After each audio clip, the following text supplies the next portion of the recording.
Ladies and gentlemen, distinguished guests and members of the class of 2009.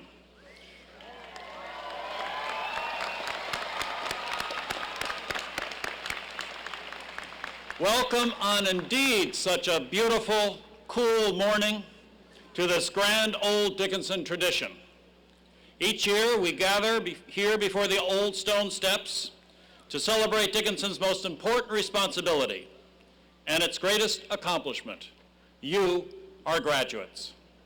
Today is a rite of passage for 578 members of the class of 2009. Before proceeding, I would like us to continue an important Dickinson tradition. All graduates owe significant gratitude to your families and friends, those who have made it possible through their love, guidance, and of course support for you to be here today. Class of 2009, please rise and join me in giving them a round of well-deserved applause.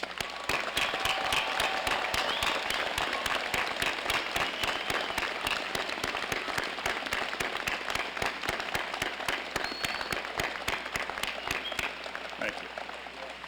At the end of this ceremony, you, the class of you can be seated. Thank you. At the end of this ceremony, you, the class of 2009, will cease to be Dickinson students.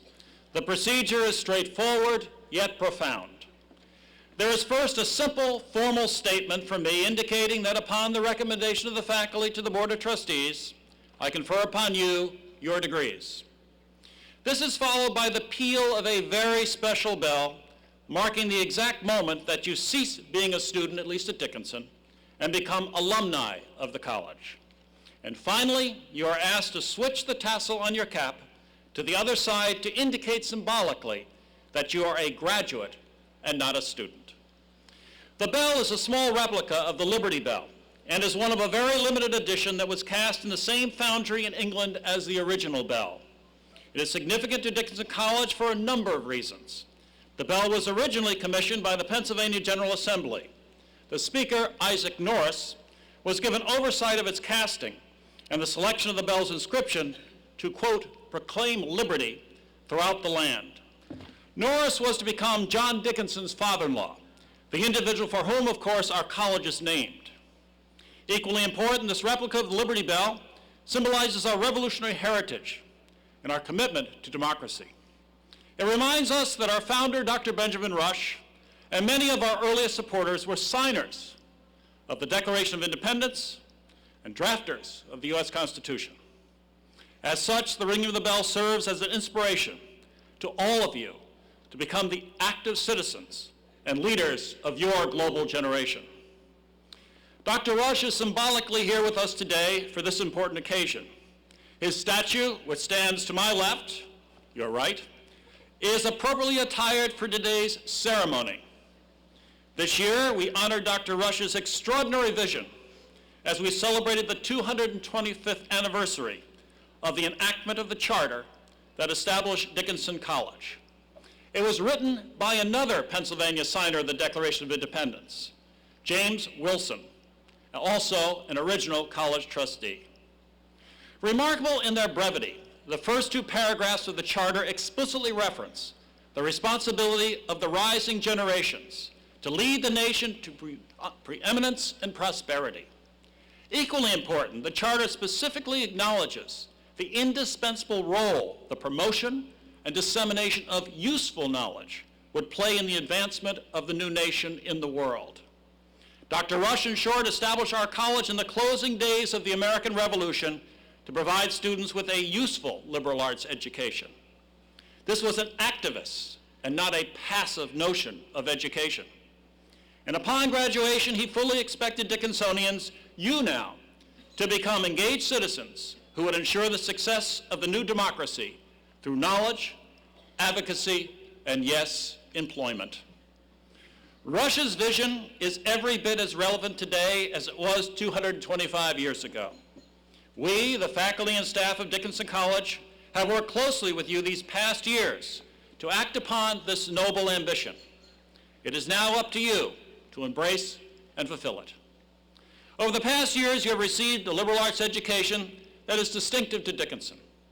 You have been given full opportunity to follow your intellectual passion by identifying and pursuing a particular course of study. You have become involved in those campus groups and activities that sparked your interest. And you have formed a network of friends that will surround you for a lifetime. Your experience at Dickinson has been uniquely your own, but through the course of your individual journeys, you have also engaged in a set of shared experiences. As an active participant in our community of inquiry, you have absorbed and begun to develop those qualities and habits of mind, those dimensions that will forever distinguish you as a Dickinsonian. You have, for example, pursued a global sensibility, far deeper than that attempted at other colleges and universities. You now know what it means to engage the world in every sense of the phrase, academic, intellectual, and social. You have been challenged to acquire an intellectual flexibility and nimbleness that allow you to make meaningful connections among people, ideas, and disciplines. You have been encouraged to find your voice in a responsible and civil manner, and to seize opportunities to speak out passionately on issues of importance to you and the world. And finally, you have come to realize that you must always be accountable for your own actions to others beyond yourself as you work in partnership to build an ecologically, financially, and socially sustainable society. Imparted to us by Dr. Rush, these 5 dimensions are the defining characteristics and ambitions of a Dickinson education. They are your guideposts for a lifetime of personal and professional fulfillment. Through your experiences at Dickinson College, many, I trust, pleasurable and some highly demanding, which tested you, you are now prepared to become the enlightened leaders and informed participants of your generation, if you so choose, and many of you will. As graduates of one of the most globally connected campuses in the nation, you are prepared to confront the daunting complexities of our rapidly changing and economically challenged society. And as the heirs to a proud revolutionary tradition, you are prepared to find strength in your own convictions and act upon them responsibly, so you may leave the world a better place than you found it. In a few short moments, you will follow generations of Dickinsonians spanning 4 centuries who have preceded you down these very stone steps.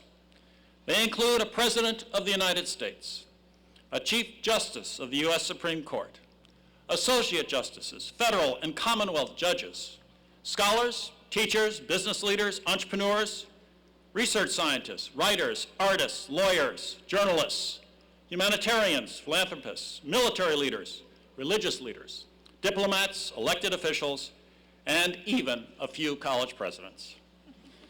You will also be guided in one last teaching moment.